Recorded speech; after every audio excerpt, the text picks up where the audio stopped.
Hey everybody, Austin here again doing Patreon Q&A session number 9.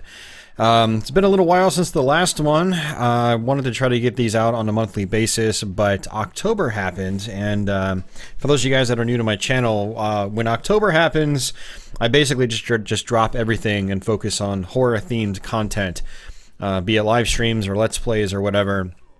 And I try to prep for that in advance as well, and then when I'm in October, I try not to do anything on my channel that is too out of the ordinary for the month. So, you know, a non-horror themed Q&A session just really would not have fit for October.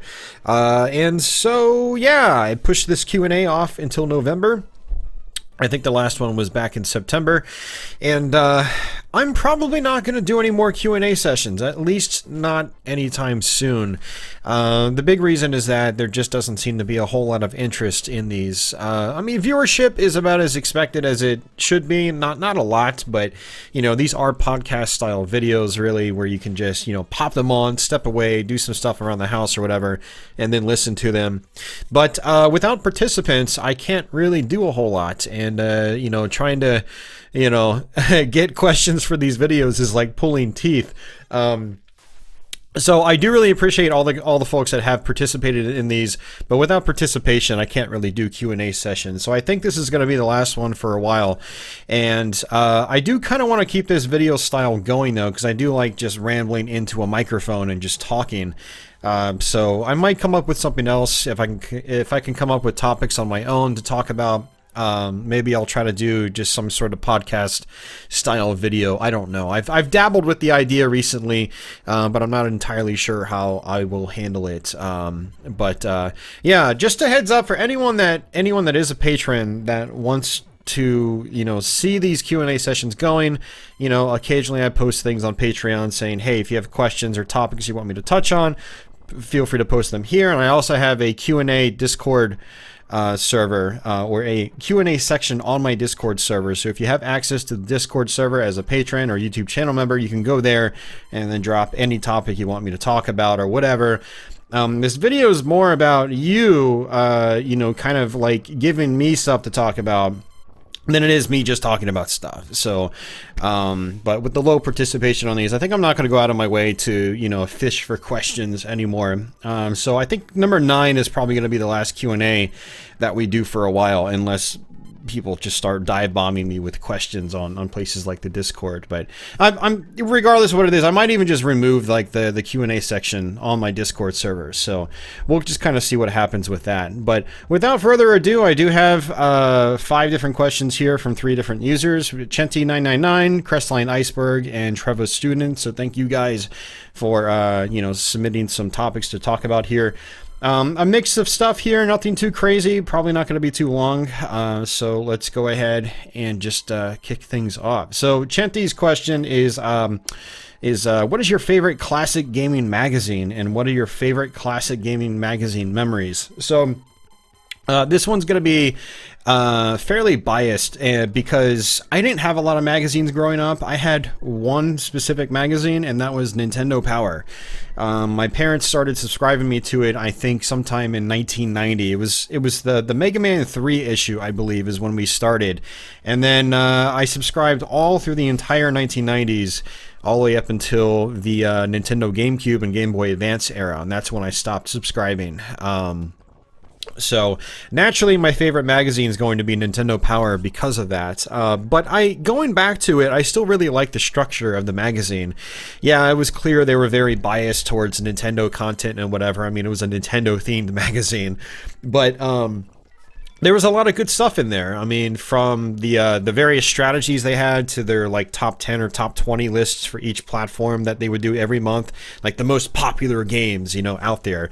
I don't know if that was determined by sales numbers or what, but it was always cool to see what was considered popular at the time. You had, you know, reader feedback and stuff like that, all sorts of contests and cartoons and comic strips and stuff like that.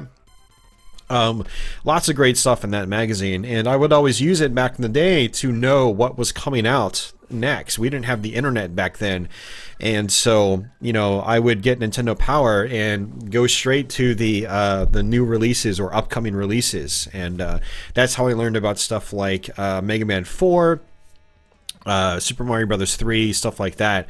You know, it was Nintendo powered basically, helped me out with that stuff. So, yeah, Nintendo Power definitely, definitely my favorite, and definitely just lots of great memories with that. I mean, it was always a good day, even if I had a bad day at school. It was always a good day if a Nintendo Power was there waiting for me. When I came home from school. So, yeah, really great stuff with that. Some of my favorite memories, I guess, are the strategy guides, though. Final Fantasy in particular, along with Super Mario Brothers 3. I just sort of lived off those strategy guides for a very long time. And they're still very useful strategy guides, too. I was actually playing Final Fantasy 1 on NES a couple of years ago, and I busted out that strategy guide, and I was like, wow, this is still super useful. It's still very, very good. It's awesome. So, yeah, so I got other magazines later on down the road, just with my own money and whatnot. I remember really getting into Game Fan in the late '90s before they went under, and then I think some of the writers on Game Fan, I think they formed like Play Magazine or something like that. I think it was Play Magazine. Some of these guys were a little more on like the hardcore gamer side. They were really into like arcade games, and they were really into shoot 'em ups or shmups, stuff like that. And that was a time period as well where I was much more into like the Japanese imports and stuff like that. Action games, arcade games, lots of stuff that you couldn't actually get in North America yet. You had to import them, which usually cost more money, or at least required a little more knowledge to get into them or to access them. So yeah, I really enjoyed magazines like that. I remember one of the guys that wrote for Game Fan went and wrote a magazine called, or started a magazine called Game Go, and on the front cover was Stretch Panic by Treasure. So they were really going for like kind of this like independent route, where like Treasure like has always been a well-known name, I think, among like more hardcore gamers, but when it comes to like you more casual gamers or the guys that, I don't know, focus on like the most popular thing out there, Treasure was still kind of a no-name to a lot of those people. So featuring Stretch Panic on the front of the magazine was kind of ballsy at the time, and so I have fond memories of that, like actually learning about that magazine and then getting it right when it came out. That was actually sort of the end of my magazine times, though. Like that was probably what, 2001, 2002, or something like that. And the internet had really become a staple of my my gaming publication consumption. Like I would go to places like GameSpot back in the day in particular, and then there was the Magic Box, which was a site that focused on Japanese import stuff, and I would just I would just peruse those on a daily basis, and so I kind of just stopped reading game magazines from then on. I didn't really read a whole lot. I read some Game Informer because I used to work at Electronics Boutique, and then they merged with GameStop during that time, so we started getting Game Informer magazines with their subscription and whatnot. But yeah, nothing quite like Nintendo Power for me in the 1990s, though, and then some of that late stuff with like Game Fan magazine and whatnot. I did get a couple of EGMs back in the day and a couple of Game Pros just for specific things like Mortal Kombat fatalities or Primal Rage fatalities, so those are some good memories too. Actually, one good memory is riding my bike to Kmart and not even buying the magazine, just taking some pen and paper with me and looking for the Primal Rage fatalities and then writing them down on said pen and on said paper with said pen. Not even buying the magazine, just going into the store, getting the info, and then leaving with it. I was like a 12 or 13-year-old kid. What do you expect? So, yeah, some good memories with that stuff. I'm sure if I thought about it more, I would come up with even more memories. And but yeah, those are, Nintendo Power was the big one for me, Chenty. So yeah, definitely still a favorite for me. I actually have a few issues left over. I think I have like 10 or 15 issues I found at a thrift store, and I just kind of hold on to them because I really enjoy them. I do enjoy going back to them and reminiscing and reading through them. Definitely in different period in time, that is for sure. So yeah, there's nothing quite like that around these days anymore. So, all right, so on the Crestline Iceberg, he's got 3 basic questions here. He says, "What is your?" His first question is, "What is your favorite horror-themed game?" And for me, well, yeah, I'm gonna kind of cheat on this one and go with something like Doom or Quake. Also, there's the Castlevania games. I can just lump the whole series into that answer. There's also Alone in the Dark, the original one. Really enjoy that one. Not really into survival horror, but this early survival horror just has its own feel compared to later survival horror games, and it's a little more actiony in some ways with how like the hand-to-hand combat system works. But it's got some really otherworldly stuff too, which I really like. I'm not so much into like like your zombies and post-apocalyptic stuff and whatnot. That's not really that scary to me for the most part. But I really like your more supernatural stuff, and that's where like Alone in the Dark's horror kind of lies. It's just very otherworldly stuff. These situations you find yourself in that game are just super creepy when you think about it. And if I was stuck in that house and dealing with what those guys had to deal with in that game, I would definitely crap my pants. It was so a lot of nostalgia for that one too. It was one of the earlier MS-DOS games I think I actually fully finished. I actually beat the game, and I've always wanted to actually go back to it, practice it, and do a Let's Play of it eventually. But, October is over, so we probably won't revisit that idea for at least another year. But, yeah, that's definitely one of my favorites as well. So, yeah, the Doom and Quake series, not really Quake series, but Quake 1, which had more of like a Lovecraftian feel to it. Castlevania series, and then Alone in the Dark. Those are great, so... Crestline's next question is, what is your favorite 2D Castlevania game pre-Metroidvania and Game Boy Advance era? So that's easy. You guys already know what this is if you've been around for a while. It is Super Castlevania 4 for Super Nintendo. It's definitely my favorite. It's not a very challenging game for me, but it's kind of like the comfort food of action games for me, especially on Super Nintendo. That and Donkey Kong Country on the system. Those are kind of my comfort food action games on the platform. I can just sit back, relax, just kind of like coast right through the whole game. It's always a good time. I love how the controls feel. I love the visuals and sounds. I love the level progression, the boss fights, and all that stuff. It's just an excellent game. It was a favorite back in the day, and it's still a personal favorite now. After that, I'd probably have to go with Castlevania 1 or Castlevania 3. And lastly, Crestline asks, who is your favorite Castlevania character or Belmont? I'd have to naturally go with Simon Belmont because...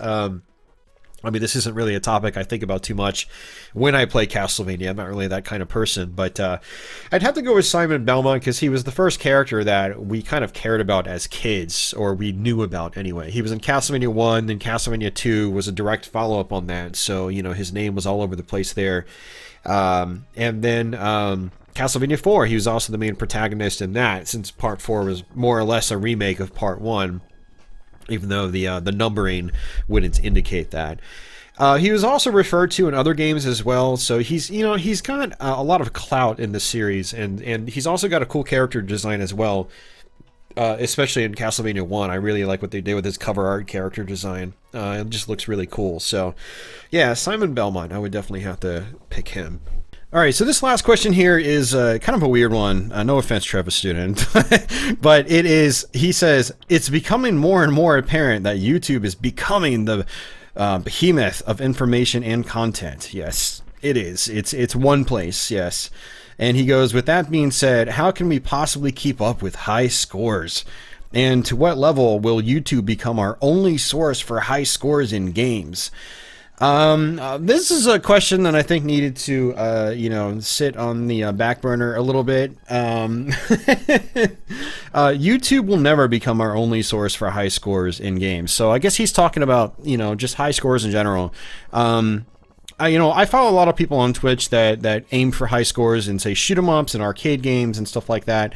And what they do is they archive their streams and their achievements in video format. That's a great way to show that you've done what you've done, especially if you're live streaming it.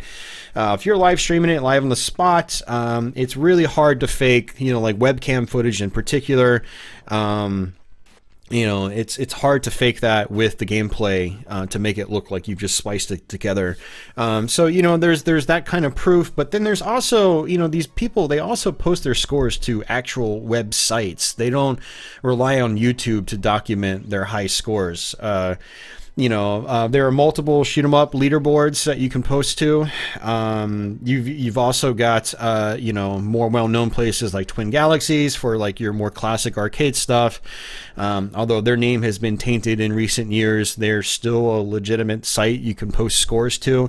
There are other sites as well, similar to Twin Galaxies, that you can also post scores to. There are lots of, you know, like more traditional ways of documenting your scores and archiving them online.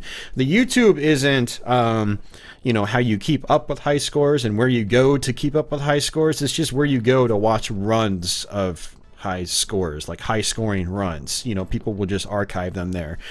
So YouTube will never be our only source for high scores in games. It will be a very useful source always for archiving those scores, like the actual runs themselves, but it'll never be the only source for them. That just doesn't make any sense. YouTube doesn't even have really the infrastructure in place to do something like that, like have a high score leaderboard.